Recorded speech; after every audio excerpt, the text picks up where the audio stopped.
Hi guys, the first thing we're going to do today is we're going to shut the power down, or the jet, and then we'll go ahead and shut our power down, and we're going to unplug the power source from the power outlet. But today, using one of our BestCode continuous inkjet printers, we're going to show you how to change a nozzle plate.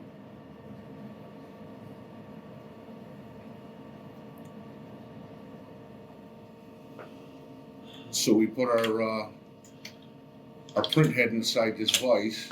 If you don't have a vise, as long as you have a good table, you'll be okay. So we're going to use a Phillips screwdriver, and we're going to take out these two screws here holding our nozzle plate in place.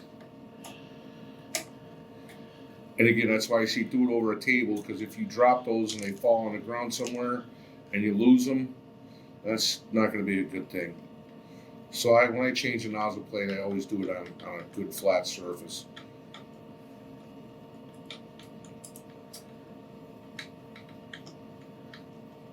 Once you get the second screw out, the nozzle plate's out.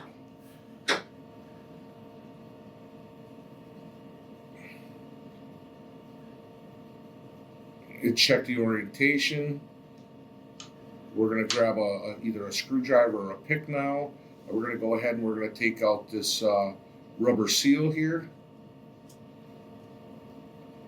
Notice the orientation, so when you put it back in, you do it correctly. So the boot is going to go over and the round is going to be out towards you. We'll grab our new nozzle plate. We're looking at that part number for a 75 micron. If you're using a 65 micron, you need to have a 65 micron nozzle plate. Our generators are for either a 65 or a 75, so make sure you know the correct part that you're using and replace it. So here again, I'll just unpack my package. I will take my new seal or rubber grommet, whatever you want to call it, and it fits like a boot. So with the screwdriver, the flatter part goes in, it goes over that little retainer there, like so.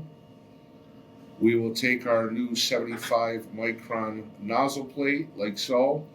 The orientation so that the jewel will be on the inside, perforated edge goes to the outside to the left, like so. I take one screw and very carefully I put this in place, not to knock that seal back out. If you do, please put it back in.